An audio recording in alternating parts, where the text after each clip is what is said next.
Kalau saya tanya, Siratal Mustaqim itu apa? Saya tanya lagi, tunjuki aku ke jalan yang lurus. Saya tanya, jalan yang lurus itu apa? Lah kan kalian itu kalau minta, pasti sesuatu yang kalian tahu, bukan? Betul nggak? Minta mobil, karena tahu naik mobil tuh enak. Nggak mungkin ada orang minta mobil, saya tanya, mobil tuh kayak apa? Saya juga nggak tahu mobil kayak apa. Loh, kok kamu minta mobil? Jadi sama saja kita minta ditunjukin ke jalan yang lurus, tapi sampai hari ini kita nggak ngerti jalan yang lurus itu apa. Betul apa tidak? Ngasal aja kita tuh ngomong. Makanya pantas kalau Allah juga bingung. Allah sih nggak pernah bingung. Cuman Allah cuman bingung aja gitu. Ini maunya apa? Sama anak kecil udah ngegogoleran ya di halaman rumah minta sesuatu pada kita, tapi kita pun nggak ngerti yang diminta anak itu. Gogolerannya sudah berapa jam? Kan orang tua bingung. Jadi jangan bingung, bikin bingung Allah deh. Ayo, yang suka mengucapkan Ihdinas Siratal Mustaqim, tahu Siratal Mustaqim itu apa? Kan nggak tahu. Padahal orang tua kita sudah ngasih tahu, Siratal Mustaqim itu simboliknya rambut dibelah 7. Itu simbolik, itu bahasa mutasabihat. Rambut dibelah 7, lagi-lagi keluar angka 7 kok. Surat Al-Fatihah 7 ayat. Tawaf 7 putaran, sa'i dan marin sofa dan wa 7 juga. Melempar setan katanya dengan batu 7 juga. Sembari nggak ngerti setannya yang mana. Emang setan itu takut sama batu gitu? Setan banyak tukang batu kok. Paham? Ya ini asal kita tuh selama ini ngasal. Makanya saya bilang selamat datang di ruang kesadaran. Supaya kita sadar, oh selama ini saya minta sesuatu, ternyata saya juga nggak ngerti yang saya minta. Itulah yang disebut dengan terjebak rutinitas bertahun-tahun. Merasa paling soleh aja. Kalau udah pakai baju gini, kalian udah pakai peci putih-putih, wah udah semua salah aja. Yang benar kamu. Nah di sininya nggak ada. Kalau ditanya argumennya apa juga nggak ngerti. Saya eksperimen ya, saya melakukan riset karena saya ilmuwan. 1000 orang saya pernah melakukan riset yang sholat, yang ngacungkan tangan ketika gini nih. Saya tanya, kenapa kamu acungkan tangan gini? Jawabannya sama. Yang pertama ada yang mengatakan nunjuk sama Allah. Lah nunjuk sama Allah pakai gini, gak sopan banget. Kita aja kalau nunjuk rumah tetangga, di mana rumahnya Ibu Iman? Sebelah sana. Kalau itu nunjuk sama Allah kan bisa, harusnya dibebaskan dong. Saya ingin nunjuk sama Allah lebih sopan lagi. Asyhadu an la ilaha illallah.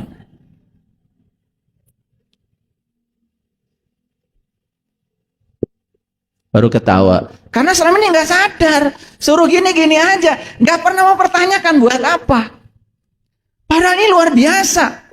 Luar biasa. Ada lagi saya tanya. Di riset saya. Nih riset. Oh berarti itu bukan nunjuk sama Allah. Iya.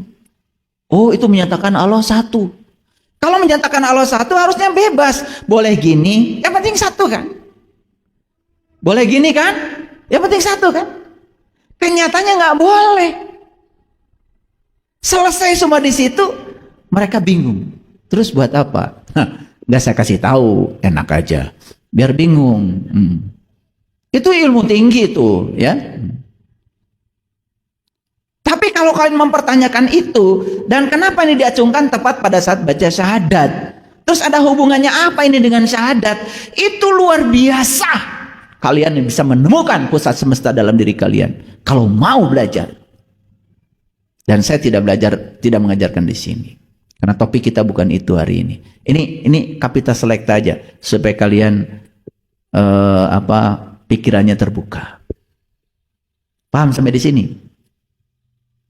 Nah makanya Siratal Mustaqim itu apa? Quran menjawab. Syiratal mustaqim itu adalah syiratal lazina an'amta alaihim. Jalannya orang yang dapat nikmat. Harusnya kan nanya lagi, siapa orang yang dapat nikmat ya Allah? Jangan GR dulu. Rumahmu baru, nikmat. Duitnya banyak, nikmat. Makan enak, nikmat. Semua yang bersifat jasmaniah itu bukan nikmat, itu enak. Bedain nikmat dengan enak aja bertahun-tahun gak lulus. Bedakan senang dengan bahagia aja gak ngerti. Kalau kita punya rumah baru itu bukan bahagia, itu senang. Karena kalian mendapat. Bahagia justru melepaskan. Beda. Kalau senang itu mendapat, kalau bahagia itu melepaskan. Makanya setelah senang karena mendapat, buru-buru lepaskan yang kamu dapat. Di situ letaknya bahagia. Kamu dapat uang 1 miliar, lepaskan 100 juta, bahagiakan banyak orang. Baru di situ bahagia. Makanya mendapatkan uang itu hak, tetapi melepaskannya itu wajib.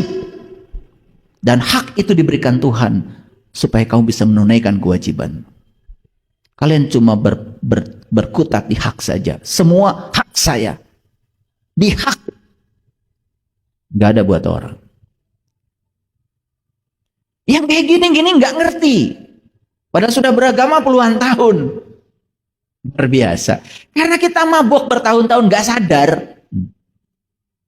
Teruskan. Siapa orang yang dapat nikmat? Tanya lagi Quran. Jangan menggunakan persepsi. Kenapa kamu mengundang saya ketika kamu punya rumah baru? Tasyakur binikmat. Ntar dulu. Tasyakur bil enak. Enak aja. Tidak ada di Quran orang yang rumah baru itu dapat nikmat. Gak ada. Tidak ada di Quran orang yang duitnya banyak itu dapat nikmat. Tidak ada di Quran konglomerat itu kelompok yang dapat nikmat. Yang dapat nikmat cuma 4. 1 para nabi, 2 para syidikin, 3 para syuhada, 4 para solihin. Itu diabadikan dalam Quran surat An-Nisa ayat 69. Wa may yuti'illah wa rasulah faulaika ma'allazina an'amallahu 'alaihim minan nabiyyin wasyidikin washuhada wasolihin. Kan gak ada rumah baru. Gak ada depositonya banyak. Gak ada. Ini karena kita ngaji selama ini tidak tahu, tidak punya furqan, tidak punya pembeda. Tidak punya pisau untuk membedakan itu. Kita cuma mengikuti apa kata orang tentang itu. Ngikutin kebanyakan orang. Tidak punya pisau kritis untuk membaca itu. Ayo, saya ajak para sahabat semuanya. Yuk kita gunakan kecerdasan yang Allah berikan pada kita. Gunakan pisau itu. Gunakan furqan pada diri kita itu. Itu pembeda. Makanya kata-kata furqan adanya di mana?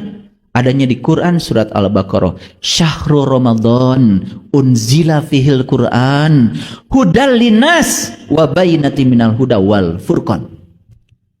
Furqan itu akan jalan di dalam diri kita kalau kita sudah ketiban Al-Quran. Mana Al-Quran? Al-Quran ada 2, ada Quran yang hadas, ada Quran yang qadim. Ada Quran yang tulisan, ada Quran yang abadi. Yang dibaca para nabi, para rasul bukan yang tertulis, yang tidak tertulis. Zamannya Nabi Muhammad sudah ada Iqra, tapi Nabi Muhammad tidak membaca Quran. Oh, Qurannya belum ada. Apa yang di Iqra? Iqra kitabaka kafa binafsika al-yawma 'alaika hasiba. Yang dibaca adalah kitab sejati yang ada dalam dirinya. Kalau kalian sudah bisa membaca Quran yang itu, Quran yang tidak bisa disentuh kecuali orang yang suci, maka disitulah kita akan ketemu furqan. Kita bisa melihat mana sampah, mana mutiara, mana debu, mana permata, mana sampah saya, mana raja. Tidak bisa dibohongi. Maaf ya, saya apalagi kalau udah mau membantu orang dibuka mata kalbunya, transparan sekali. Siapa kamu? Apa yang kamu lakukan? 1000 tahun yang lalu kamu di mana? Itu tergambar jelas. Jadi furqan itu bisa hidup dalam diri kita.